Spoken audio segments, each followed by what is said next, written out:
Before I take questions, I want to say congrats to Sacramento, to Mike and his staff and his team. They were incredible. Had an amazing season, and this was a fantastic series. I mean, just great basketball for 7 games. They've had, frankly, a much better season than we have. We've been kind of up and down all year, as you know, and they put together a whole season where they just became a contender. And the young talent, the coaching, it was impressive to watch and really difficult to play against. So congrats to the Kings. We are thrilled to move on, and there's a lot to discuss. I think the first two things that come to mind are Steph Curry having 50 points in a Game 7, never been done before, incredible, and Kevon Looney just keeps doing it every game. 21 boards tonight, 10 offensive. I thought he controlled much of the game with his offensive boards. I think Loon is one of the best centers in the league. I really do. And people don't recognize it because he's not dunking and shooting threes and all that stuff. But this guy is a flat-out winner, and he's a machine. And we wouldn't be here without him. So with that, I'll take questions. Steve, were you drawing up stuff to get Steph the ball, to Steph open, get Steph shots, or was that just Steph finding it? So the biggest factor offensively tonight was our spacing, and in Game 6 our spacing was a disaster, and the whole focus yesterday was looking at film, seeing why there was nowhere to go, and we were just cluttered. So I thought today we spread the floor really well. The guys were really disciplined, and that gave Steph more room, but he's the one who went out and made the plays. So we just were smart. 7 turnovers for the game. 25 assists. We just made simple plays over and over again. And we talk about it all the time. We usually don't do it. But today we did it. And that's what we had to do to win this series. Steve, a lot of people talk about championship DNA, and sometimes that talk kind of elicits rolls of the eyes and, like, oh, is there really such a thing? Did we just see that? No doubt, no doubt. Game 7, Game 7s are difficult. You saw how many free throws were missed, by both teams. These guys are all human, and everybody's nervous, and so there's a need to have experience in Game 7s, and our guys have that, our core guys. And I think what it takes is just taking the game possession by possession, which our guys did beautifully tonight. Not thinking about the outcome, just thinking about the process, and repeating and repeating and repeating and breathing during the timeouts and staying locked in and staying focused. And our guys did that.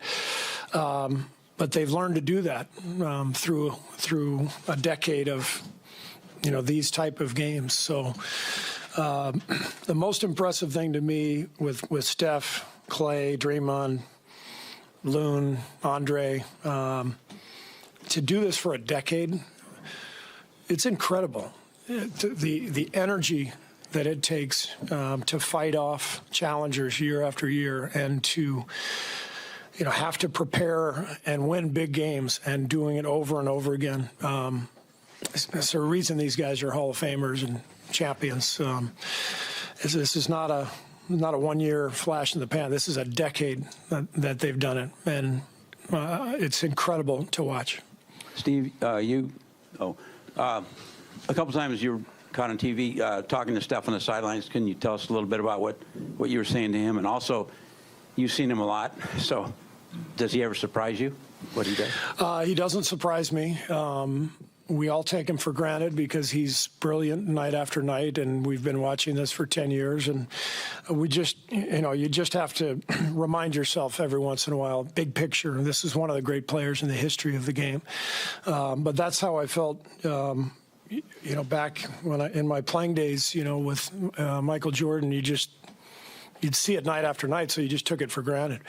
So that's how it is with Steph. It's over and over and over again. And the resilience and the work that goes into that and the focus, it's incredible to watch. I guess we were just taking a lot of timeouts. You asked about what our discussions were. It was just about getting rest, and we took a few timeouts during the game just to get him a chance to breathe, and our other guys. All I remember saying to him and the group was just, focus on the next possession and don't worry about results. Just keep, doing all the things we've talked about all series long, rebounding, taking care of the ball, possession after possession. And if tonight was the best game plan discipline that we've had all year for sure, and one of the great games that I can remember since I've been here in terms of being that locked in for 48 minutes, and that's what it took. Tony Harvey, NBC Sports Radio. Coach Kerr, the other night, that 11:30 regular season on the road record, that's just a minimum. You done won the last 2 straight in this building on the road. Did it kind of like justify, what you meant the other night when you won here, that this is what your team looked like, when they're all together and they're all healthy? Yeah, but the other night, that's what our team looks like sometimes too, in Game 6. And it's not easy to do this, to have a performance like this. You can't do that every night. So there are going to be letdowns. And the other night, we played poorly, and Sacramento was great, and that's why we had to come in here and do what we just did today. But that's what the playoffs are about. You have to be able to bounce back and respond and win on the road, and our guys have been doing that for a long time. Coach, over here, you said pregame you're going to have some adjustments that you weren't going to share with us. Can you elucidate those a little bit now and the thought process behind some of those? Not really, because we play the Lakers in 48 hours, and I don't really want to say anything. I think the one thing I'll mention is just what I said before. Our spacing was just dramatically better tonight, and because we were so bunched together the other night, we just couldn't execute, and we turned it over. And so given that the spacing was better, we were able to execute offensively. And that, I thought our offense really helped our defense tonight. We gave up 5 points off 7 turnovers. The other night it was like 19 turnovers for 23, 24 points. That's the game right there. And along with the rebounding, we had 18 offensive boards. So, this has been a possession series. Whichever team has controlled possessions has generally won. So I thought that was the key tonight. I'd normally wait the day to ask you, but you mentioned it right there at Lakers Tuesday night. Early thoughts on the series and the fact that it is coming so quickly. There's, I think, only one day off between every game. Well, we're excited just to have the opportunity. I think the Lakers changed their team dramatically at the trade deadline. They made some brilliant moves and became an entirely different team. And Darvin has done an incredible job guiding that team. They're excellent defensively. We know they've got, one of the all-time greats in LeBron, but a lot of talent across the roster. So it's going to take a big effort to beat them. We know how good they are. Coach here, Ruth for Hispanic Sports Media. This team has prevailed through a lot of adversity this series. How proud are you of your guys and the resilience that they showed this series? Yeah, incredibly proud. And I think resilience shows in a lot of different ways. People aren't going to talk about Clay because he shot 4 for 19 today, but his defense was amazing. And I don't know, to be able to play that kind of defense in the midst of a bad shooting night, that's not easy to do. But Clay is such a gamer, such a competitor. I'm as proud of him as anybody. We're going to talk about Steph and Loon because of their brilliant individual performances, but how you play when things aren't going your way really defines you as a player. And I think tonight, Clay was, he showed why he's such a great two-way player and why he's a champion. 4 for 19. and he's a plus 30, highest plus minus on the team. His defense was incredible. Coach Kerr, Kings Digital right here. First of all, congratulations on advancing to the next round. I know you already touched about this at the beginning, but I wanted to hear your thoughts on the Kings team and what is the future looking like for this young group of guys moving forward? Yeah, well, they have a really fun team, a beautiful offense. They did a great job of putting a system in place that maximized their talent, and it was beautiful to watch them play this year. And they got a lot of young guys and a great coach, and they've made really good decisions organizationally. So they have a very bright future, and we have a lot of respect for them. Steve, as you know, in the home road splits this year, your defense was the biggest sort of factor. Right? Yeah. The points given up, the percentages. You only allowed 42 points tonight in the second half. Yeah.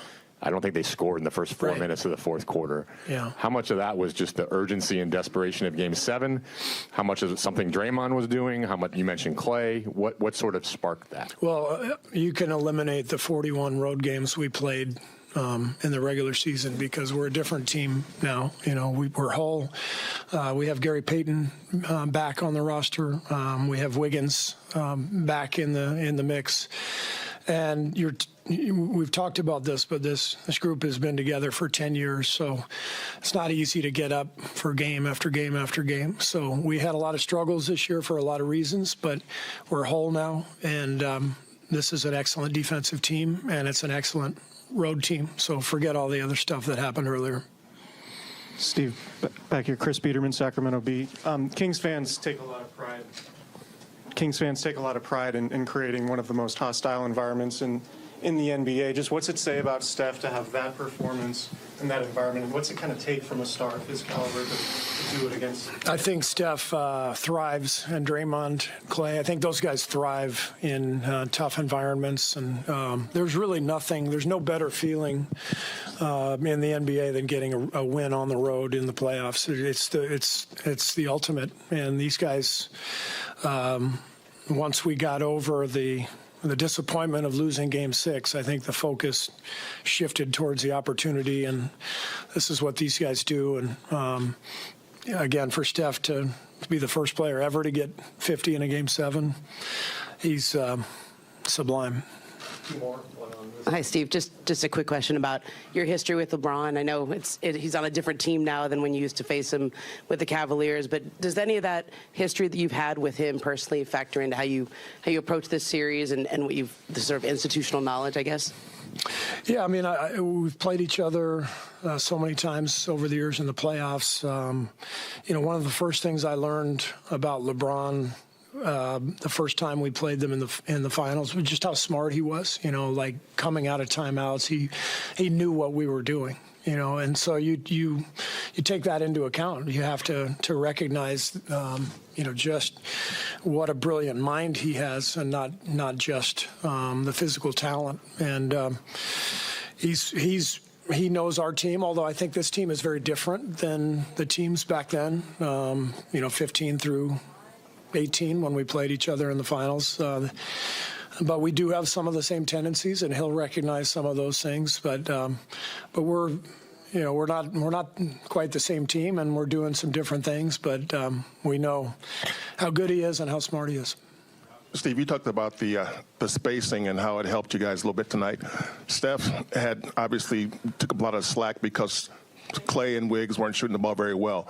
But how did he navigate that space so much better than they did in terms of just making it an efficient night for him while they struggled? He's just Steph Curry. I mean, he's that good. I also think, his approach to these games is he's going to go down swinging. He took 18 threes, so biggest number is the one turnover. So because he had space, he was able to attack and be really aggressive. Thank you. Plays ready. So it's the Warriors moving on. They'll play the Lakers. Western Conference semifinals, Game 1. And, of course, it's all about LeBron and Steph.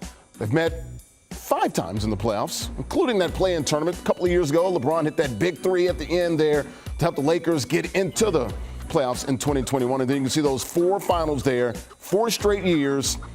Steph winning 3 of those 4. LeBron, of course, he can always circle that one in 2016, bringing the Cavs back from down 3-1. Cleveland, this is for you.